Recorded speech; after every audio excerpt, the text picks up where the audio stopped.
Hello বন্ধুরা, তোমরা কেমন আছো? আশা করছি সবাই ভালো আছো। তো দেখো, এটা হচ্ছে মটর শাক। কি কচি, একদম নরম। এই শাকগুলো খেতে খুব ভালো লাগে। তো আমি শাকগুলো বেছে নিয়েছি। দেখো কত কচি। এটা একটু কেটে নিতে হবে, ঝুড়ি করে কেটে নিতে হবে। আমি ভালো করে বেছে নিয়েছি। তো চলো, এটা কেটে নিয়ে রান্না করব। কিভাবে রান্না করব সেটা তোমাদের সঙ্গে শেয়ার করছি। তোমরা সম্পূর্ণ রেসিপিটা দেখার চেষ্টা করো, ভালো লাগবে। এই মটর শাকের একটু ঘাঁটি তরকারি খেতে খুব ভালো লাগে। ঘাঁটি তরকারিটা কিভাবে রান্না করব সেটা তোমাদের সঙ্গে আজকে শেয়ার করব। শাকটাকে কেটে ধুয়ে নিই। কড়াটা গরম হয়ে গেছে।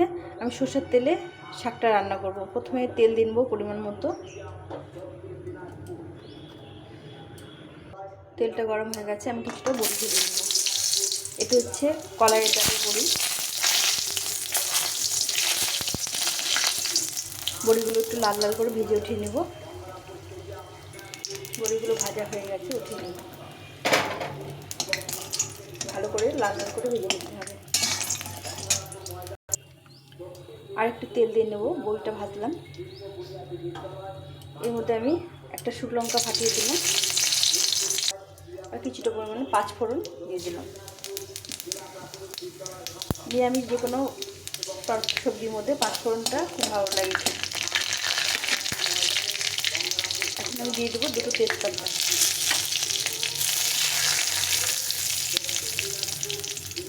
একটু লাল লাল করে ফোড়নটাকে ভেজে নিতে হবে। এখানে আমি নিয়েছি একটু ডুমো ডুমো করে আলু নিয়েছি, সিম নিয়েছি, বেগুন আর কাঁচা লঙ্কা, টমেটো নিয়েছি। তো আমি এগুলোকে একটু সবজিগুলোকে একটু ভেজে নেব। প্রথমে আলুটাকে ভেজে নেব।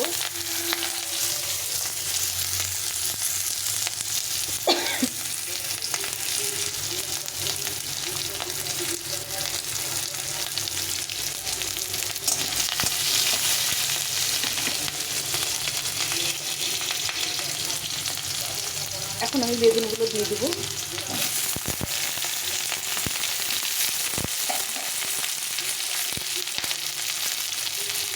আলু আর বেগুনটা একটু ভালো করে ভেজে নিতে হবে।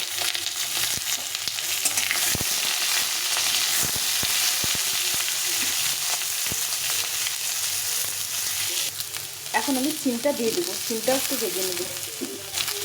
সব সবজিগুলোকে একটু ভালো করে ভেজে নিতে হবে। বেশ কিছুটা ভাজা হয়ে গেছে। এখন আমি পরিমাণ মতো লবণ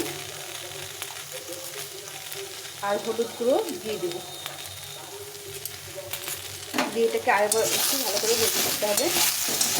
শুকনো অবস্থায় ভেজে নিতে হবে। এখন এই কাঁচা লঙ্কা ফাটিয়ে রেখেছিলাম 4-5টে, এই কাঁচা লঙ্কা দিয়ে দিলাম। আর এখানে 2টো টমেটো কেটে রেখেছিলাম, এই টমেটো দুটো দিয়ে দিলাম। দিয়ে সব সবজিটাকে ভালো করে ভেজে নিতে হবে একটু।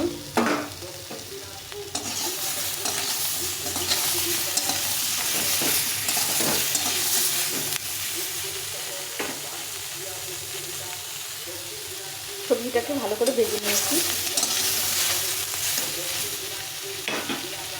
এখন এখানে আদা বাটা করেছি, বেশ কিছুটা পরিমাণ আদা বেটে নিয়েছি।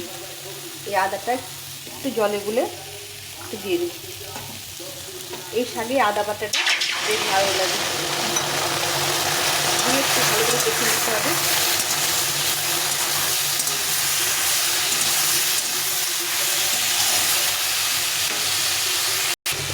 এখানে দিয়ে দেবো একটু জিরে গুঁড়ো, পরিমাণ মতো জিরে গুঁড়ো দিয়ে দিলাম। এই 1 চামচ মতো জিরে গুঁড়ো দিয়ে দিলাম। দিয়ে এটাকে ভালো করে কষিয়ে নিতে হবে।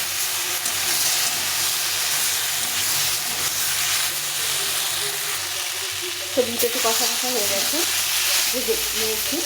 এখন এর মধ্যে এই শাকগুলো দেখো একদম ছোট্ট ছোট্ট ঝুড়ি ঝুড়ি করে কেটে নিয়েছি। এই শাকটা দিয়ে দেবো।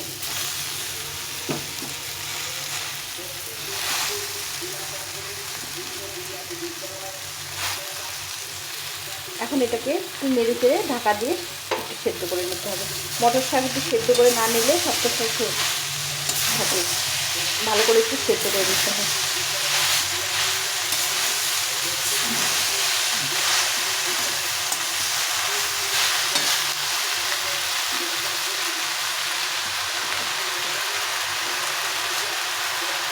ঢাকা দিয়ে সিদ্ধ করে নিতে হবে।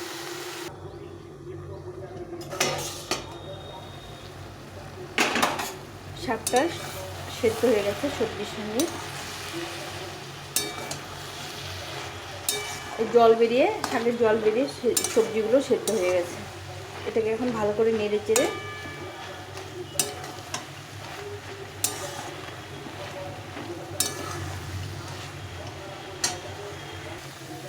শাকটা অনেক সেদ্ধ হয়ে গেছে, সুন্দরভাবে সেদ্ধ হয়ে গেছে। এখন আমি এর মধ্যে একটু মিষ্টি দিয়ে দেবো স্বাদ অনুযায়ী, তোমরা যেরকম মিষ্টি পছন্দ করে সেভাবে দিতে পারো। এরপর দিয়ে দেবো এই বড়িগুলো একটু ভেঙে ভেঙে গুঁড়ো গুঁড়ো করে দিয়ে দেবো, দিয়ে আবার কিছুক্ষণ ধরে এটাকে একটু সেদ্ধ করে নিতে হবে। সবগুলো বড়ি এইভাবে ভেঙে দিতে হবে, দিয়ে এটাকে বেশ কিছুক্ষণ ধরে আবার ঢাকা দিয়ে একটু সেদ্ধ করে নিতে হবে। মটর শাক হচ্ছে একটু শক্ত টাইপের হয়, তো এটাকে ভালো করে সেদ্ধ করে মানে ঘাটি তরকারি করলে ভীষণ ভালো লাগে। তো এটা একটু ঢাকা চাপাতে আবার একটু সেদ্ধ করে নিতে হবে।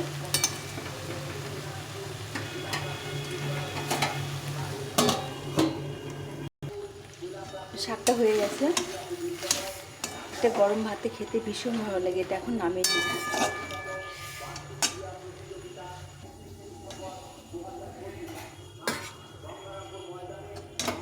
এইভাবে একবার বন্ধুরা তোমরা শাক বানিয়ে খেও, মটর শাক ভীষণ ভালো লাগে খেতে। তো বন্ধুরা এই যে আমার হয়ে গেছে মটরের শাক, সবজি দিয়ে মটর শাক বড়ি দিয়ে ভীষণ ভালো লাগে খেতে।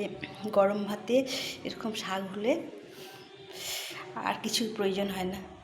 তোমরা একবার বানিয়ে খেয়ে তারপরে আমাকে কমেন্ট করে জানিও যে কেমন লাগলো। দারুণ লাগে এইভাবে শাক রান্না করলে। তা আমার হয়ে গেছে শাক, তোমাদের ভালো লাগলে একটা লাইক দিও, আর নতুন বন্ধুরা অবশ্যই সাবস্ক্রাইব করে পাশে থেকো। এখন এই পর্যন্তই, সবাই ভালো থেকো, সুস্থ থেকো, টাটা।